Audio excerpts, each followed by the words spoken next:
హరే కృష్ణ. అందరికీ నమస్కారం.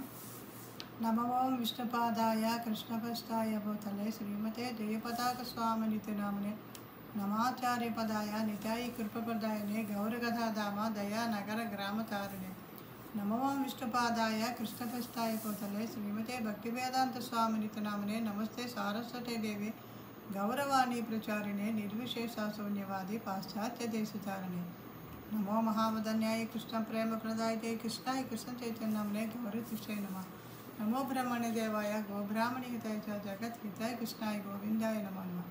हे कृष्ण करुणा सिंधो दीनबंधो जगत्पते गोपेश गोपिका कांता राधा कांता नमोस्तुते तप्त कांचन गौरांगी राधे वृंदावनेश्वरी वृषभानुसुते देवी प्रणमामि हरिप्रिये वाञ्छाकल्पतरुभ्यश्च कृपा सिन्धुभ्यः च पतितानां पावनेभ्यो वैष्णवेभ्यो नमो नमः। ओं नमो भगवते वासुदेवाय। ओं नमो भगवते वासुदेवाय। ओं नमो भगवते वासुदेवाय। मोकं करोति वाचालं पंगुं लङ्घयते गिरिं यत्कृपातमहं वन्दे श्रीगुरुं देनतारिणं परमानन्दमाधवं श्री चैतन्य ईश्वरं। जय जय श्री चैतन्य जय नित्यानंद जय अद्वैत चंद्र जय गौरभक्तवृंद। जय जय श्री चैतन्य जय नित्यानंद जय अद्वैत चंद्र जय गौरभक्तवृंद। जय जय श्री चैतन्य जय नित्यानंद जय अद्वैत चंद्र जय गौरभक्तवृंद।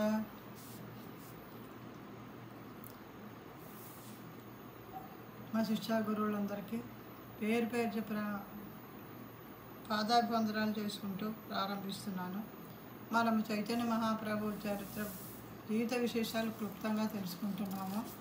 అందులో కొంతవరకు వినిపించడం జరిగింది. ఇప్పుడు మిగిలిన భాగాన్ని వినిపించడం. మనం నిన్నటి భాగంలో చైతన్య మహాప్రభువు అక్కడ సార్వభౌమ భట్టాచార్యతో చర్చిస్తున్నారు. ఆ విషయాలు మనము తెలుసుకుంటున్నాము. అక్కడ వారం రోజులు ఆయన సార్వభౌముల వారు వేదాంతం గురించి ప్రవచనం కానీ వినిపించారు. ఆ టైంలో చైతన్య మహాప్రభు ఏమీ మాట్లాడలేదు.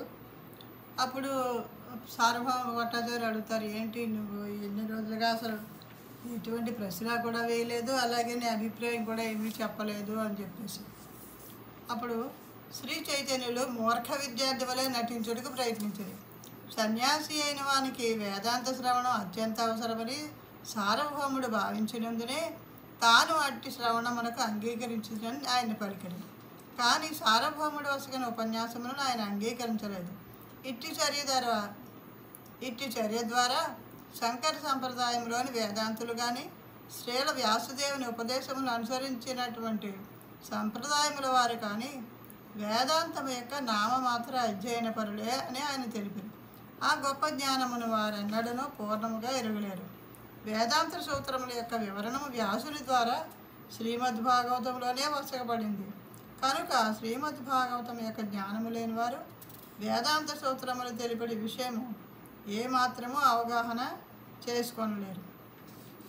శ్రీ చైతన్యులు ప్రఖ్యాతి చెందిన వేదాంతిపై వేసిన ఎత్తు పొడుపు వాక్యను సార్వభౌముడు పండితుడైనందున అవగతము చేసుకోగలడు. అయినను అర్థం కాని చోట ఎందుకు ప్రశ్నించలేదు అని అతడు మహాప్రభువుని అడిగాడు. మహాప్రభువు పాటించిన 7 దినముల సంపూర్ణ మౌనం వెనుక ఏదో ఒక ప్రయోజనం ఉన్నదని అతడు భావించాడు. మహాప్రభువు మనసులో వేరొక విషయం దాగి ఉన్నదని తెలియగలిగిన భట్టాచార్యుడు అతని మనసును వెల్లడి చేయమని మహాప్రభువును అర్థించాడు. సార్వభౌముని విన్నపమును వినినంత మహాప్రభు ఇట్లు పలికాడు, ప్రభు జన్మాద్యస్యతః శాస్త్రయోనిత్వాత్ అదాతో బ్రహ్మ జిజ్ఞాస వంటి వేదాంత సూత్రముల అర్థమును నేను అవగాహన చేసుకోగలను. కానీ అట్టి సూత్రములకు మీరు మీ పంథాలో వివరణ నొసగినప్పుడు వాటిని అవగతం చేసుకుంటే నాకు కఠినమవుతుంది. అట్టి సూత్రముల ప్రయోజనము వాణి అందే వివరింపబడింది. కానీ మీ వ్యాఖ్యానముల ద్వారా మీరు వాటిని ఇతరముతో మరుగుపరుచున్నారు. కావలసి మీరు ఆ సూత్రముల ప్రత్యక్షార్థము తీసుకొనక పరోక్షముగా మీ సొంత వ్యాఖ్యానమును కూర్చున్నారు. ఈ విధముగా పలికి చైతన్య మహాప్రభు వేదాంత సూత్రములను తమ స్వీయ లాభముల కొరకు వినియోగింపకోరి తమ పరిమితమైన ఆలోచనా శక్తిచే అలంకారిక వివరణలొసకడి వేదాంతాలను దుయ్యబట్టారు. అది ఎలా అర్థం చేసుకోవాలో అలా కాకుండా ఎవరికి వారు సొంతంగా వ్యాఖ్యానాలు చేస్తున్నారన్న విషయంలో మహాప్రభువులు విమర్శిస్తున్నారు. వేదాంత సూత్రముల వంటి ప్రామాణిక వాంగ్మయములకు వసగబడి అట్టి పరోక్ష వ్యాఖ్యానములకు మహాప్రభు ఇచ్చట సంపూర్ణముగా ఖండించరు. మహాప్రభు ఇంకనూ ఇట్లు పలికెను. ఉపనిషత్తుల్లోని మంత్రముల ప్రత్యక్షార్థమును శ్రీల వ్యాసదేవుడు వేదాంత సూత్రములందు సంగ్రహపరిచింది. కానీ దురదృష్టవశాత్తు మీరు వాటి ప్రత్యక్షార్థమును స్వీకరించగా పరోక్షముగా వేరొక రీతిలో వ్యాఖ్యానించుతున్నారు. వేద ప్రమాణము ఆక్షేపరహితము మరియు సందేహరహితము కనుకనే వేదములందు తెలుపబడిన విషయములను సంపూర్ణముగా స్వీకరింపవలసి ఉన్నది. లేని ఎడల మనుజుడు వేద ప్రమాణమునే ఆక్షేపించిన వాడు అవుతాడు. వేదాల్లో విషయాలు ఎలా వినిపించారో అర్థం చేసుకోవడానికి ప్రయత్నించి అలాగే అంగీకరించాలి, కానీ మనం సొంతంగా వ్యాఖ్యానాలు చేయకూడదని ఆయన అక్కడ స్పష్టంగా చెప్తున్నారు. శంఖము గోమేయము అనేవి జీవుల ఎముకలు మరియు మలములై ఉన్నవి. కానీ వేదములు వాటిని పవిత్రముగా నిర్ణయించి ఉన్నందున వేద ప్రమాణంపై జనులు వాటిని అంగీకరించి ఉన్నారు. భావమనగా వేద ప్రమాణములకు విరుద్ధముగా ఎవ్వరూ తమ అసంపూర్ణ హేతువును ముందుంచలేరు. అనగా ఎటువంటి లౌకిక తర్కము లేకుండా వేద ఉత్తర్వులను యథాతథముగా అంగీకరింపవలను. కానీ నామమాత్ర వేద నియమ పాలకులు మాత్రము వేదోపదేశములకు తమకు తోచిన వ్యాఖ్యానములు చేయించు తమవైన సిద్ధాంతములను సమాజమును స్థాపించుకున్నారు. బుద్ధుడు వేద ప్రమాణమును ప్రత్యక్షముగా నిరసించి తన సొంత ధర్మమును స్థాపించి ఉండను. ఈ కారణముననే బౌద్ధమతము వేదములను ఖచ్చితంగా పాటించే వారిచే అంగీకరింపబడలేదు. కానీ నామమాత్ర వేద పాలకులు బౌద్ధుల కన్నెను అత్యంత హానిపరులై ఉన్నారు. వేదములను ప్రత్యక్షముగా నిరసించే ధైర్యము బౌద్ధులకున్నను అట్టి ధైర్యమైనను నామమాత్ర వేదానుయాయులకు లేదు. వేదములను ప్రత్యక్షముగా నిరసించే ధైర్యము లేకునను పరోక్షముగా మాత్రం వాళ్ళు వేద నియములను ఉల్లంఘించరు. వారు అట్టి విపరీత ధోరణి మహాప్రభువు ఖండించరు.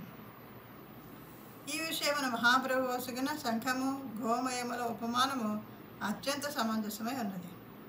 ఏలైనా ఆవు మలము పవిత్రమైనచో ఆవు కన్నులో పవిత్రుడైన బ్రాహ్మణుని మలము మరింతగా పవిత్రము కాగలదని ఎవరైనా వాదించో అట్టి వాదము అంగీకార యోగ్యము కాదు. కనుకనే గోమయం అంగీకరింపబడినను ఉన్నతులైన బ్రాహ్మణుని మలము అంగీకరింపబడలేదు. మహాప్రభు తిరిగి ఇట్లు కొనసాగించరు. వేద నియమములు స్వతహా ప్రామాణికం లేనివి. అల్పజీవి ఎవరైనా వేద వ్యాఖ్యానములు సరిచేయ ప్రయత్నించో అతడు వేద ప్రమాణమును ధిక్కరించిన వాడు అవును. శ్రీల వ్యాసదేవుని కన్నను తాను ఎక్కువ తెలివిగల వాడినని ఎవరైనా తలచుంచో అతడు మూర్ఖుడే కాగలడు. వ్యాసుల వారి వేదాంత సూత్రములందు తమ అభిప్రాయములను సంపూర్ణముగా విశదపరిచి ఉన్నారు. కనుక తత్కార్యమునకు మందబుద్ధులైన ఇతరుల అవసరం ఏమాత్రమూ లేదు. ఆయన యొక్క వేదాంత సూత్రములు మధ్యందిన సూర్యుని భాతి ప్రభలు మిమ్మునటువంటివి.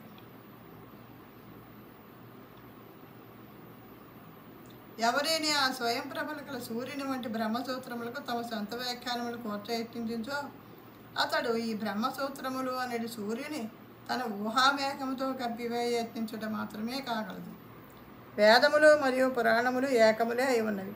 వాటి ప్రయోజనం ఒక్కటే. సర్వము కన్నను అత్యంత ఘనమైన పరతత్వముచే అవి నిరూపణ చేయించున్నవి. పరతత్వము అంత్యమున పూర్ణ నియంత్రణ శక్తి కలిగిన భగవానునిగా అనుభవానికి వచ్చును. కనుక భగవానుడు ఐశ్వర్యము, శక్తి, యశస్సు, సౌందర్యము, జ్ఞానము, వైరాగ్యములందు పరిపూర్ణుడై ఉండవలను. ఆయనను దివ్యుడకు భగవానుడు ఆశ్చర్యకరముగా నిరాకారుడని నిర్ధారింపబడినాడు.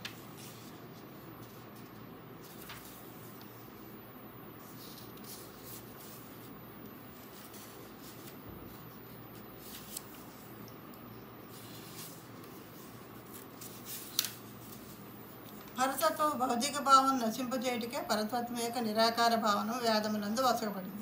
భగవానుని రూపలక్షణములు సర్వవిధ భౌతిక రూపలక్షణములకు భిన్నములై ఉన్నవి. జీవులందరూ వ్యక్తిగతులు, అంతేగాక వారందరూ పరమ పురుషుని అంశలు. అంశలన్నీ వ్యక్తిగతులైనప్పుడు వానికి కారణమైన భగవానుడు నిరాకారుడు కాదారుడు. పురుషులందరిలోనూ అతడు పరమ పురుషుడు. బ్రహ్మము నుండియే సమస్తము ఉద్భవించి అతనిపైననే సమస్తము ఆధారపడి ఉన్నదని వేదములు మనకు తెలియజేసినవి. అంతేకాక ప్రణయాంతమున సమస్తము అతని యందే లయమగును, అనగా అతడే ఉత్పత్తి, పోషణము, లయములకు పరమకారణుడై ఉన్నాడు. ఇవన్నీను నిరాకారమునందు ఆపాదింపబడతాడు. ఏకమైన భగవానుడే బహుగా విస్తరించునని వేదములు మనకు తెలియజేసినవి. అతడు ఆ విధముగా తలచినంతనే ప్రకృతిపై తన దృష్టిని సారించును. అతడి దృష్టిని సారించుటకు పూర్వం భౌతిక సృష్టి లేనందున అతని దృష్టియు భౌతికము కానేరదు. అనగా భగవానుడు ప్రకృతిపై దృష్టిని సారించుటకు పూర్వము భౌతిక మనస్సు కానీ ఇంద్రియములు కానీ సృష్టింపబడలేదు. ఈ విధముగా భగవానుడు ఆధ్యాత్మిక దృష్టిని మరియు ఆధ్యాత్మిక మనస్సును కలిగి ఉన్నాడని వేదములు నిస్సందేహంగా ధృవపరుచున్నవి. అతని మనోదృష్టిలు రెండును భౌతికములు కాదాలు. అనగా నిరాకారతత్వము ఆ దేవదేవుని యందు భౌతికత్వము లేదని తెలుపుటే కానీ అతని దివ్య వ్యక్తిత్వమును నిరాశించుట కాదు.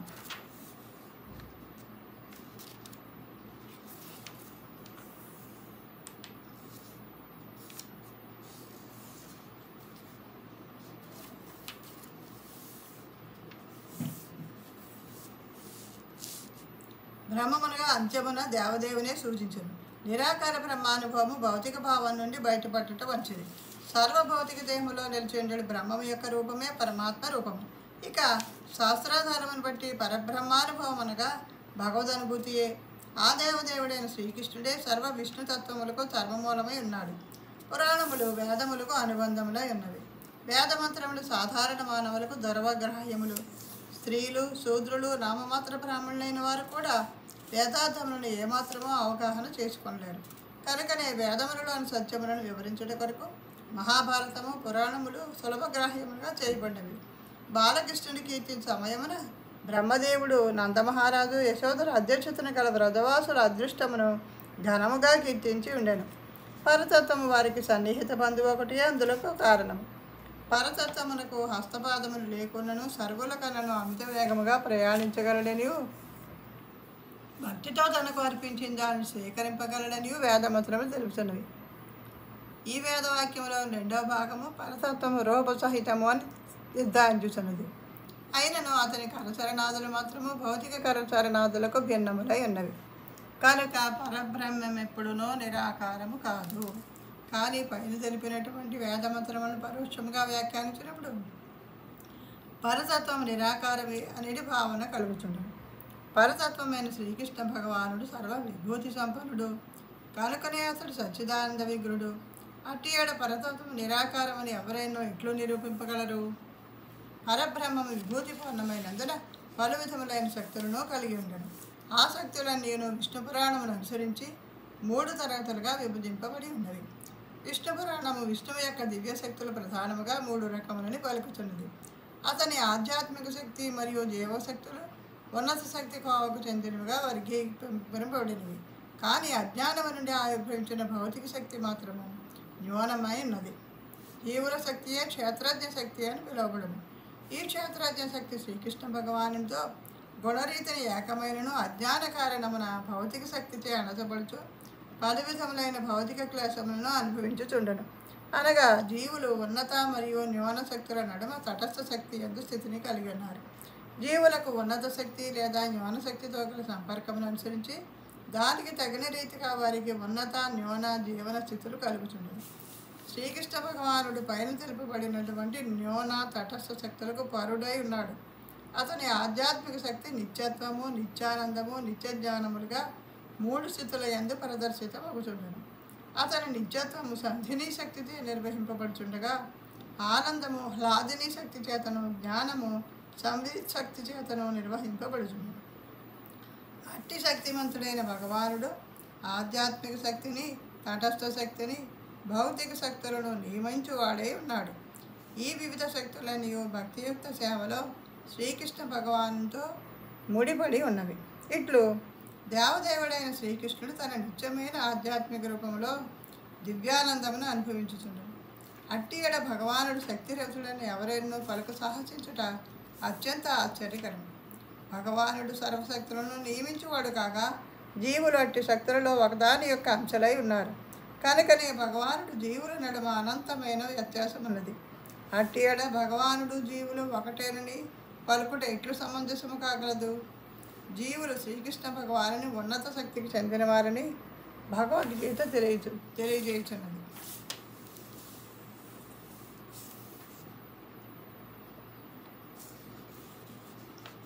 శక్తి మరియు శక్తిమంతుల నడుమ గల సన్నిహిత సంబంధ నియమములను అనుసరించి వారిరువురును అభిన్నులై ఉన్నారు.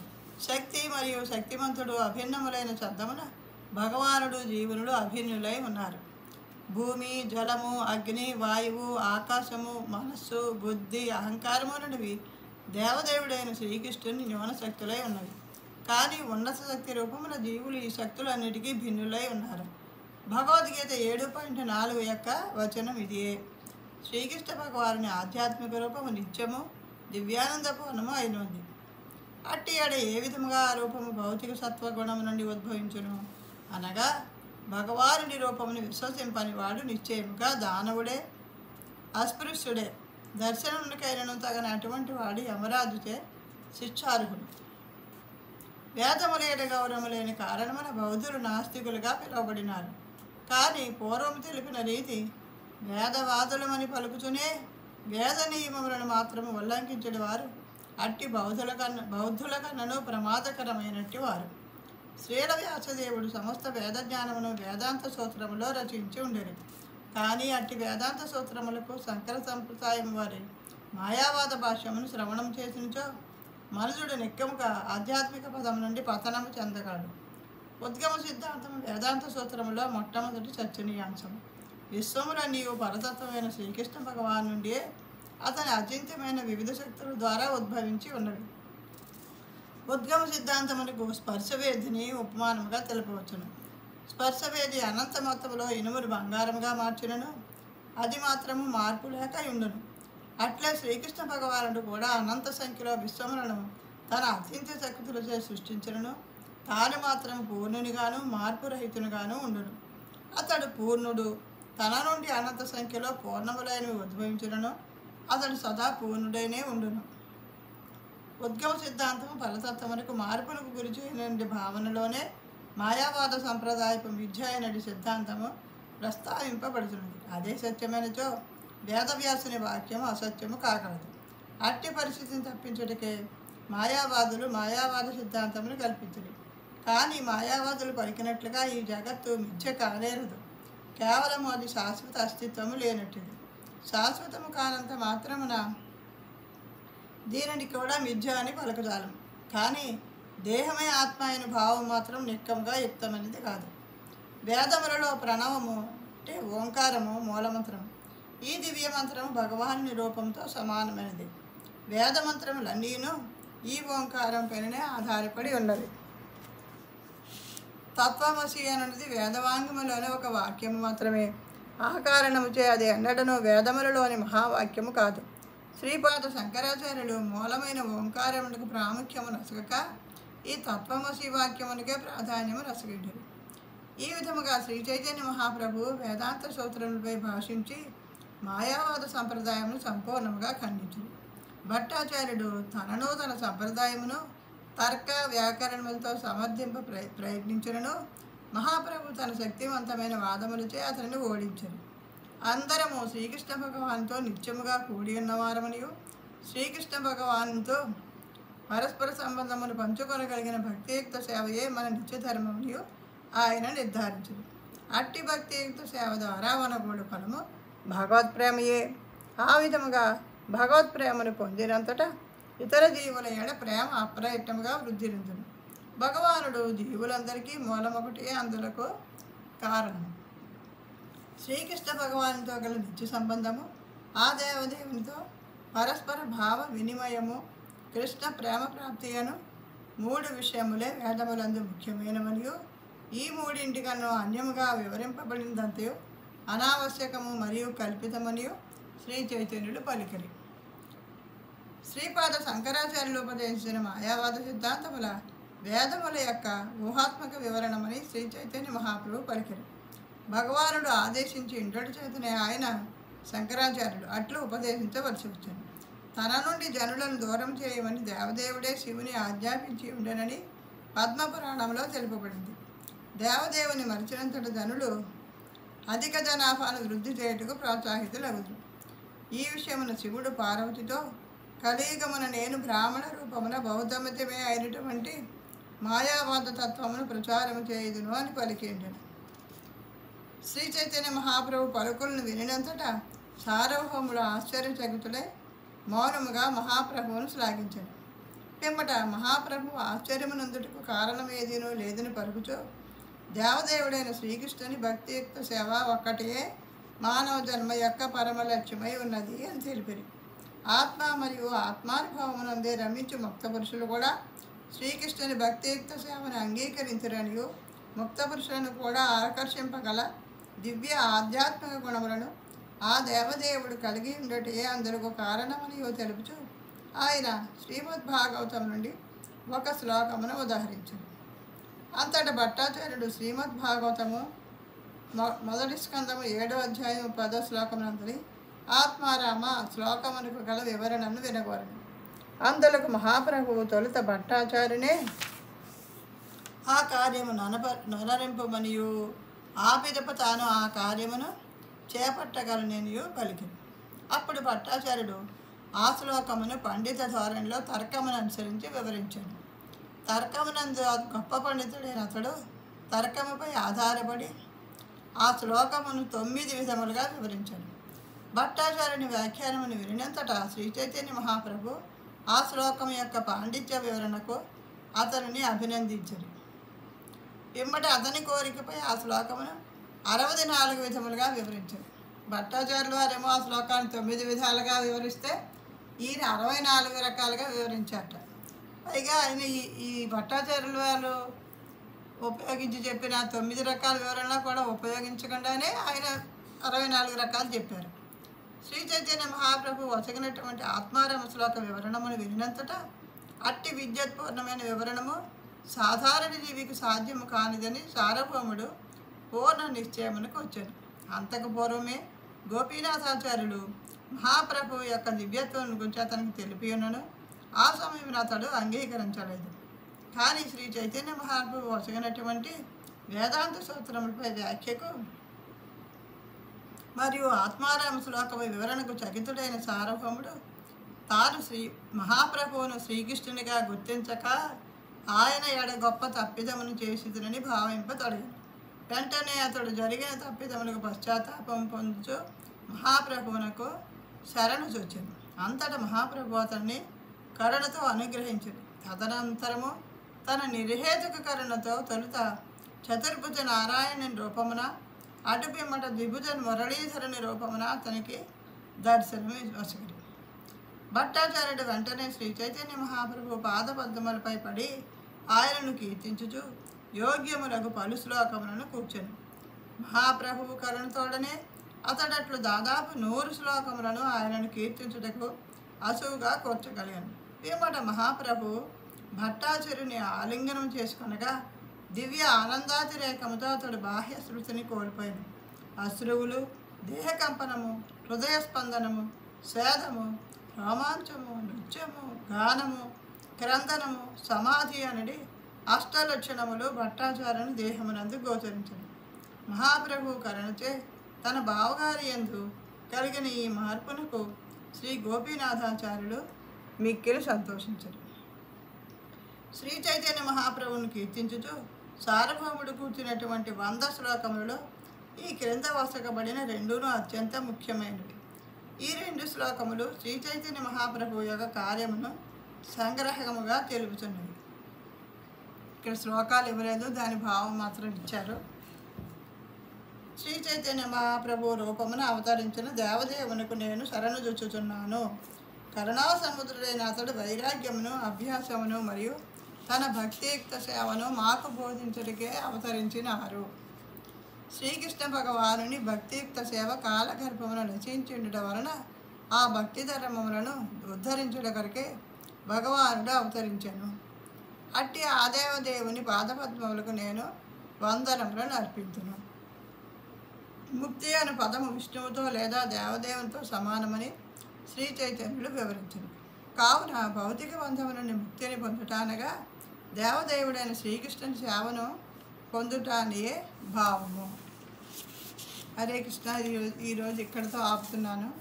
మిగిలిన భాగాన్ని రేపు వినిపిస్తాను.